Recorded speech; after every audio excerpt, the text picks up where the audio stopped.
Assalamualaikum warahmatullahi wabarakatuh. Nama saya Febriandi dengan NIM 18003094 dari jurusan Pendidikan Luar Biasa. Nah, di sini saya akan menjelaskan tentang administrasi peserta didik gitu. Nah, langsung saja, apa sih sebelum kita masuk secara keseluruhan, saya akan membahas dulu tentang apa sih itu administrasi dan apa itu peserta didik seperti itu. Nah, administrasi sendiri itu berarti mengelola sumber daya yang sudah ada untuk mencapai tujuan secara efektif dan efisien. Nah, sedangkan peserta didik itu sendiri yaitu anggota masyarakat yang berusaha mengembangkan potensi diri melalui proses pembelajaran yang tersedia dalam jalur jenjang dan jenis pendidikan tertentu. Itu menurut Undang-Undang tahun 2003. Nah, jadi dapat kita simpulkan bahwa administrasi peserta didik itu ialah suatu proses mengatur terhadap peserta didik. Itu bukanlah dalam bentuk kegiatan-kegiatan pencatatan peserta didik saja, melainkan meliputi aspek yang luas agar tercapainya tujuan pendidikan secara efektif dan efisien tentunya. Nah, selanjutnya itu ada namanya proses administrasi peserta didik. Nah, untuk yang pertama yaitu perencanaan dan penerimaan peserta didik baru. Nah, pada proses administrasi peserta didik ini ada namanya perencanaan.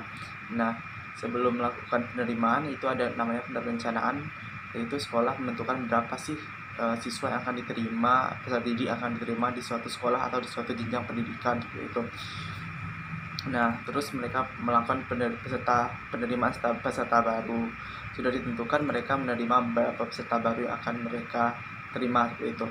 Nah, yang kedua yaitu proses orientasi peserta didik baru. Nah, orientasi ini yaitu pengenalan lingkungan. Nah, kalau misalnya di sekolah yaitu mengenalkan, oh di sini ini loh kelas-kelasnya seperti itu. Terus siapa saja kepala sekolahnya, mengenal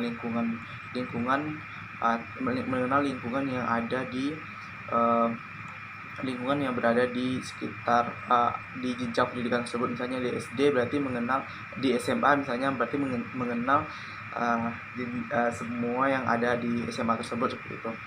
Nah, yang kedua itu bimbingan dan konseling. Yaitu fungsi bimbingan dan konseling di sini memberikan edukasi kepada peserta didik baru. Terus itu ada pengaturan disiplin dan tata tertib sekolah. Dengan adanya ini supaya peserta didik tidak melanggar atau tahu tentang tata tertib yang berada di atau aturan yang berada di suatu jenjang pendidikan. Terus yang kelima, pengelompokan peserta didik dan tata cara menentukan kedudukan peserta didik dalam kelompok. Dan keenam yaitu pengelolaan kelas, dan ketujuh pencatatan data peserta didik dan instrumen-instrumen digunakan. Nah, ini sangat berguna sekali sebagai data yang akan dikirim biasanya digunakan untuk data dapodik seperti itu ya. Nah, yang kedelapan ada kenaikan kelas dan EPTANAS itu gitu ya. Nah, selanjutnya yaitu tadi kan kita sudah membahas tentang instrumen tuh. Nah, instrumen untuk administrasi peserta didik itu ada dua. Yang pertama yaitu instrumen manual, dan yang kedua instrumen elektronik. Nah, biasanya instrumen manual ini sampai sekarang masih ada digunakan, tetapi lebih banyak juga beralih ke instrumen elektronik. Kenapa? Nanti kita jelaskan apa sih keuntungan dari instrumen elektronik itu sendiri. Nah, untuk instrumen manual itu yaitu ada buku induk siswa. Apa saja sih? Ada buku induk siswa, buku clipper, daftar presentase, daftar mutasi peserta didik, buku catatan pribadi peserta didik, daftar nilai, buku ledger, dan buku raport gitu.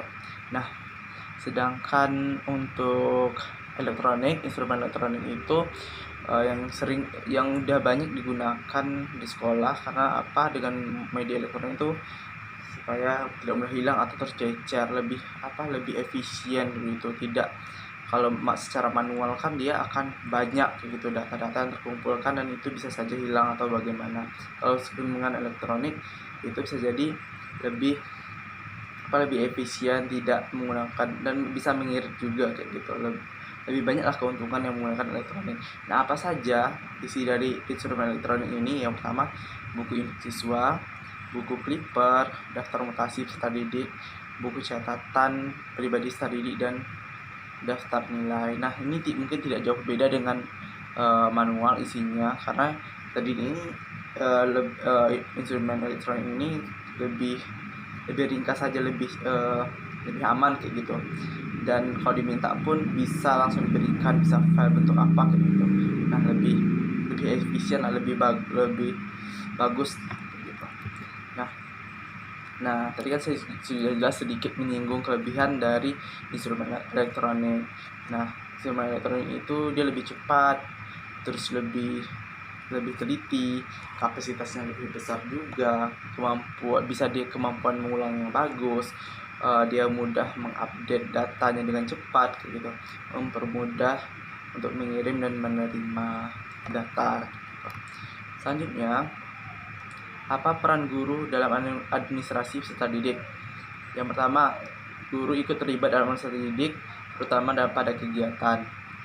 Yang pertama, pengelompokan peserta didik, dan tata cara menentukan kedudukan peserta didik dalam kelompok.